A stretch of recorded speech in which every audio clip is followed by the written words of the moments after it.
Hey guys, how's it going? I'm the socially awkward gamer you probably forgot existed, otherwise known as IAmPattyJack, and welcome to Hope or Nope. This is the show where we talk about upcoming games and whether or not we think they're going to be successful based on what we know so far. Today's episode is on Fallout 4 because we're partway through E3 and there's a hell of a lot of buzz about this game. But as always, let's start off by going back and looking at the last episode, which was on Homefront: The Revolution. We're going to take a look at a comment from there. I'm only doing one because I didn't actually get a ton of comments, and it's been a while since I did the video anyways. So the comment is from 87 Fernandez J.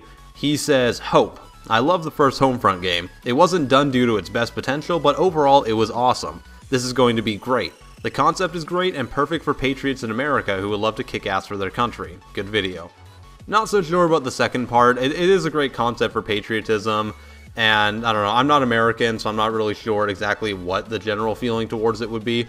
But as far as everything else goes, yeah, I'm excited for the game. I actually did like the first Homefront game. I think it was a really underrated title. Granted, it wasn't done to all the potential it could have been, but I actually enjoyed my time there. So here's hoping Homefront: The Revolution can stand out from the crowd of open world FPSs that keep cropping up nowadays and deliver something different. Alright, now let's move on to what you've all been waiting for. Fallout 4.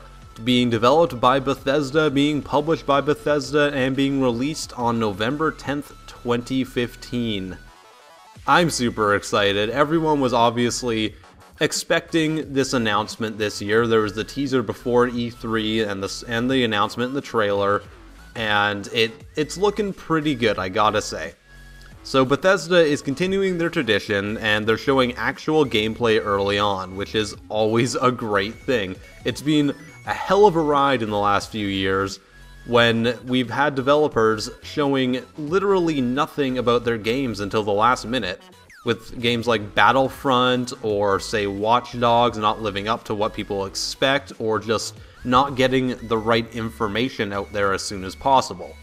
I have to say the graphics looked very much improved over previous titles in the series and in the Elder Scrolls series as well.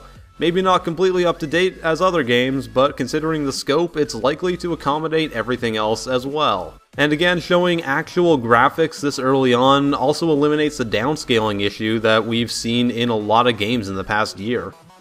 Bethesda also showed off an updated character creation system, which looks realistic and impressive, but I'm not really sure if I like the new system, as it seems it could have limitations in face molding and other things like that.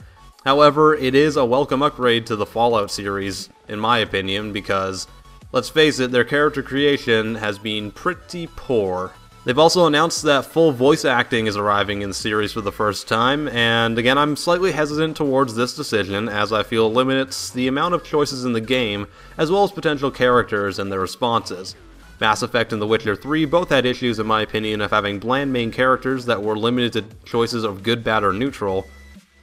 However, the E3 demo did talk about having over 1,000 names recorded for characters, so maybe they really have gone all out.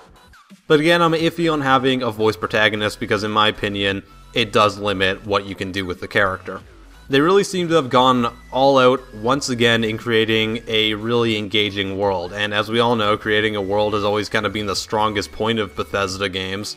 And while characters and stories have been a little bit floundered in the past, I'm looking at you, Skyrim, and even Fallout 3, I think New Vegas had a largely superior story and cast of characters. Creating a large and fantastic world to explore and craft your own personal story seems like it's once again a huge priority for Bethesda, and I welcome it. They also featured the main story pretty heavily in the demo, and it seems to revolve around one person getting locked in the vault, or cryogenically, or whatever, like, science magic sleeping that they seem to have, and then waking up in, like, a dystopian world 200 years later, blah blah blah, Fallout stuff. I don't know, this makes a great reason for your character to kind of like learn the nuances of the world, and it gives you like a reason to not be up to date on all the latest gossip of the wasteland, so you can say like, well, who is this faction and who is that faction? It makes your character not seem like an idiot, is what I'm saying. However, I'm concerned at the start of the game that this heavy story presence is going to like limit my character to being a compassionate family person. And it might discourage me from making other characters, like say a bandit or some random old guy or something, because I like to do that. I like to make a wide array of characters in these games, and I think that that's been one of the strongest suits in the game series so far, is that you can kind of create your own story. So I'm not sure how I'm going to feel about that when I'm actually playing the game, and it worries me a little. However, in Fallout and most Bethesda games, you do see mods like alternate start that get created afterwards that kind of allow you the freedom.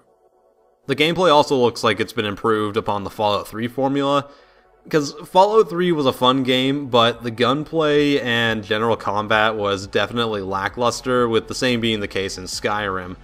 The gameplay seems to be smoother and more polished in this upcoming title, and I for one can't wait to try it and see if that's the case.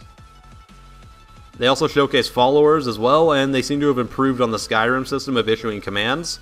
I would love for my followers to not be useless burden carriers for once. That would be fantastic. So really now it comes down to whether or not this game is a hope or a nope. In my obviously important opinion that is completely objective, obviously, this game is getting a hope. I have yet to be disappointed by Bethesda's Fallout or Elder Scrolls titles, excluding ESO, because that was not developed by Bethesda.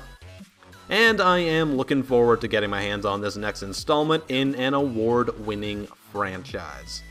Now, please let me know what you think about Fallout 4. As always, I will be featuring some of the best written comments from all points of view in the next video. Let your opinion be heard, respect others, and don't yell at each other like a 4th grader. I am PattyJack, and I will see you guys next time.